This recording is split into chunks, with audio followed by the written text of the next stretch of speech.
Sugarvale was a magical place. Gumdrop trees grew everywhere, their tops touching the candy floss clouds. Rivers flowed with chocolate, and candies of every kind grew like pebbles.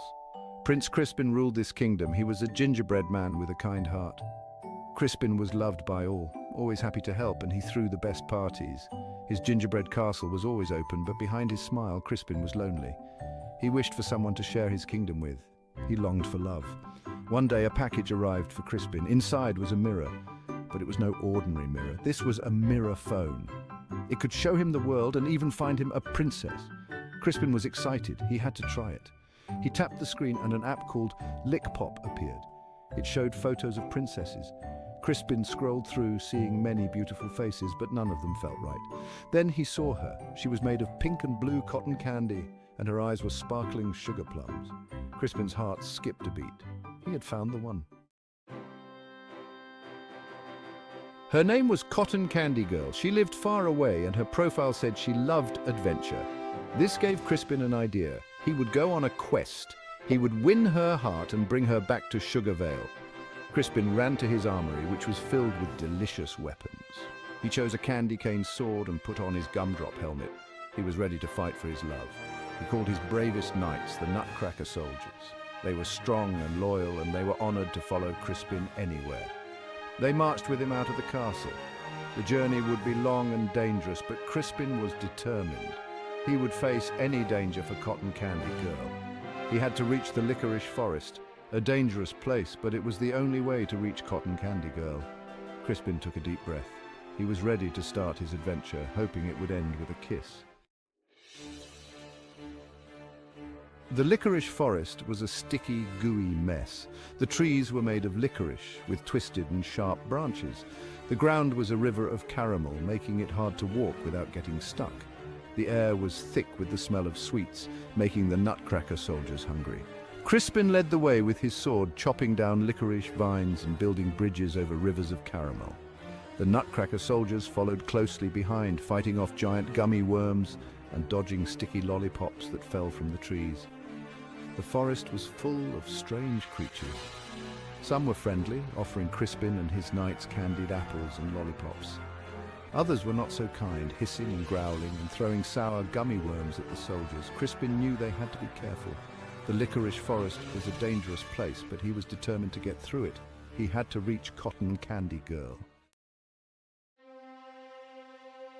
Deep in the forest, they found a clearing. There, they saw them, the sad candy men. They were the protectors of the forest. They were made of stale candy. Their faces were twisted in frowns.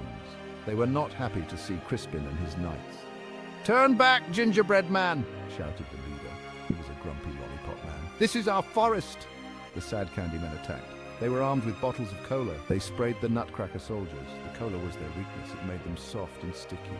The Nutcracker Soldiers fought bravely, but the cola was too strong. One by one they fell. They were stuck to the ground, unable to move. Crispin fought on. He dodged the cola blasts. He slashed with his candy cane sword, but he was outnumbered. Soon Crispin was the only one left standing. He was surrounded by the sad candy men. They laughed cruelly at him. His heart sank. He had failed. He would never reach Cotton Candy Girl. "Please," begged Crispin. "I mean no harm. I only want to reach the tower." He pointed to a tall candy cane tower in the distance. That's where Cotton Candy Girl lived, according to Lick Pop. The sad candy men exchanged looks. The lollipop man smirked. "Very well," he said. "We'll take you to her." They tied Crispin up with licorice ropes. They dragged him through the forest. Crispin was scared, but he still had hope. He would see Cotton Candy Girl. He just knew it. Soon they reached the tower. It was even more beautiful up close. It was made of swirling pink and white candy. It had a balcony made of sugar crystals. The lollipop man pushed open the door. Inside it was dark and dusty. Cobwebs hung from the ceiling. A fire crackled in the hearth. And sitting in a rocking chair was a fat rat. He had beady eyes and a long, twitching nose. He was wearing a wig of pink and blue cotton candy. Well, well, well, the rat chuckled. "Look what we have here." Crispin's gingerbread heart dropped.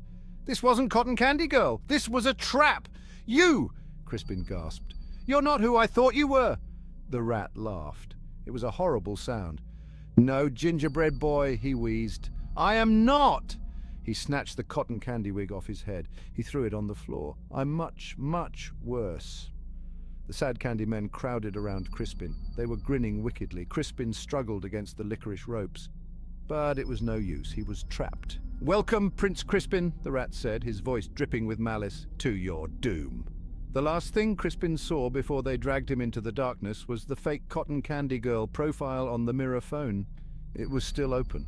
His quest for love had led him straight into a trap.